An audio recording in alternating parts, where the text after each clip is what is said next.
This is a quick lesson on the four C's of modern learning as it pertains to education, in particular high school and middle school history classes, as well as how students can carry on using the four C's and use them as valuable lifelong skills. So, what are the four C's of modern learning? As we see here, the four C's of modern learning are critical thinking, communication, collaboration, and creativity. Why are the four C's important? Firstly, they provide foundational practical knowledge to thrive in a new age. They're essential for academic and workplace success. As I mentioned in the beginning, these are lifelong skills that the student will be able to use outside of academia and beyond high school or middle school and use them in their career to be successful. They foster understanding of complex issues. They can help students share meaningful ideas. They bring people together to work collectively to accomplish a task or a goal or even a group project. They promote innovative thinking. And this one is more history specific.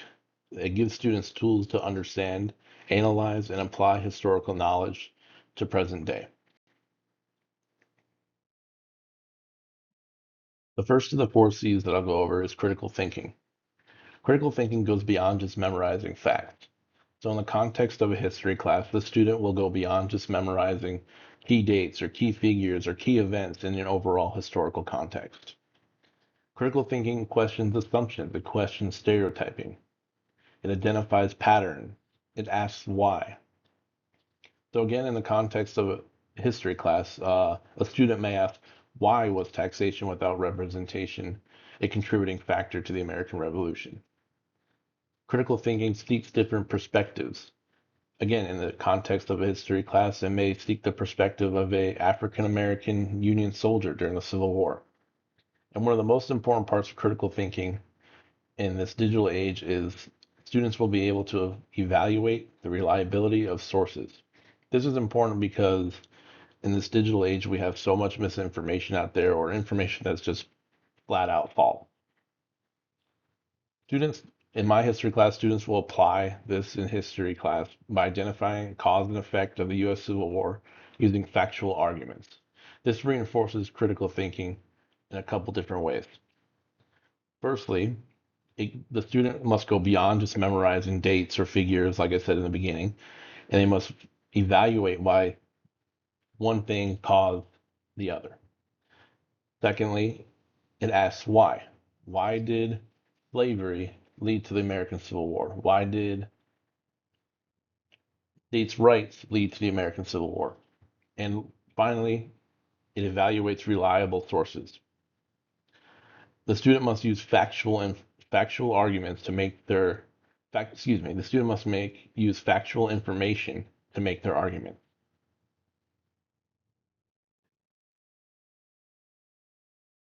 The second of the four C's I'll go over is communication.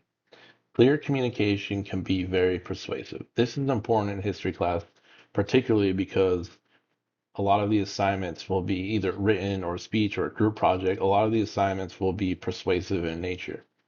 The students will have to use factual evidence to argue that their point of view, their interpretation of the historical event is correct. Furthermore, it can help resolve conflict. Communication can express understanding of topic.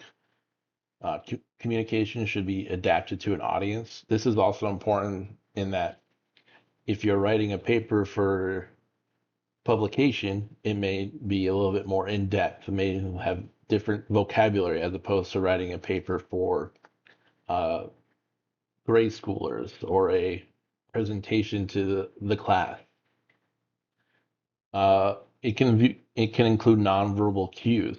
This is the big one I think for students to learn in that it will help them in the future. It can help them through interviews. It can help them for workplace presentations, career presentation. I think this is a big one that doesn't really get a lot of good practice in high school or middle school, and that it is vitally important outside of school and further along in life.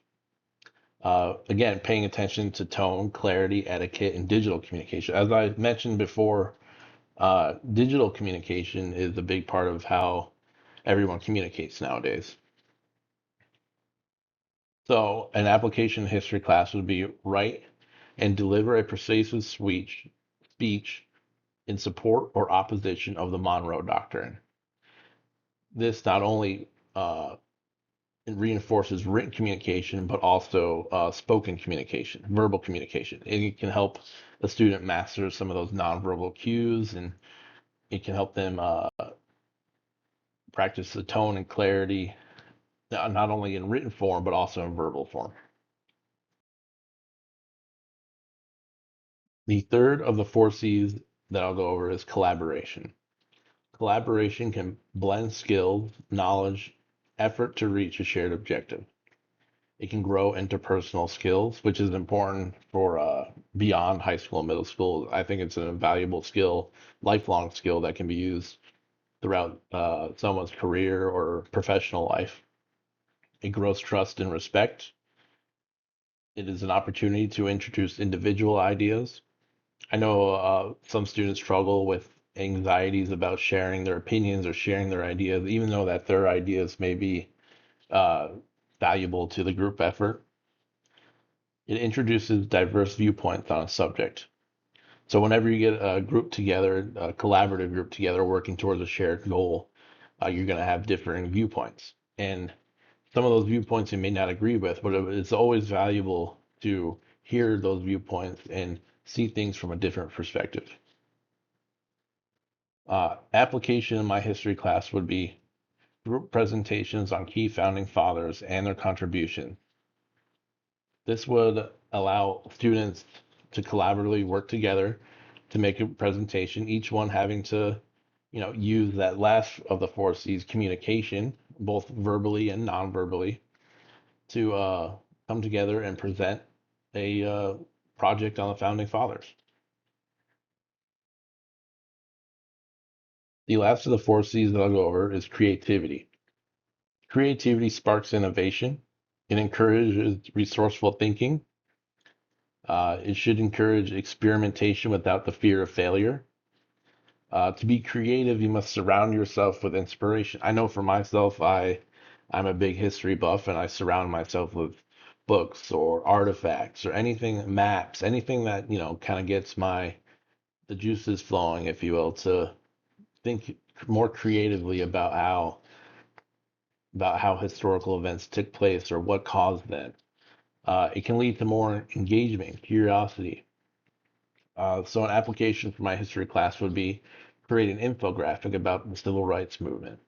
An infographic allows a student to be more creative in how they present their information. That it can be pictures, it can be just snippets of important facts.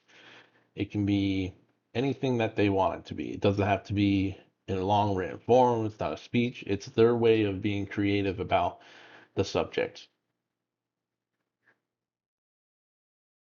I've already mentioned some of the integration of the four C's in history class, but I'll go over a little bit more. The four C's can make history more engaging for students. It can make historical events more meaningful to students. It encourages students to think more critically about the events that have shaped the world. It allows students to express their informed opinions on controversial historical events. It welcomes diverse viewpoints of historical events and others' opinion on the events. Most importantly, it gives students lifelong skills to take beyond academia and make them well-rounded adults. So just a quick summary on the four C's of modern learning. The four C's are critical thinking, communication, collaboration, and creativity. Foundational knowledge to excel in the 21st century. All these are foundational knowledge to excel. They are tools to succeed in academics as well as at the workplace, and as well as anything really in their future. An all-encompassing way to understand, explore, and share insights on historical subjects. That's mainly focused on how it contributes to history class.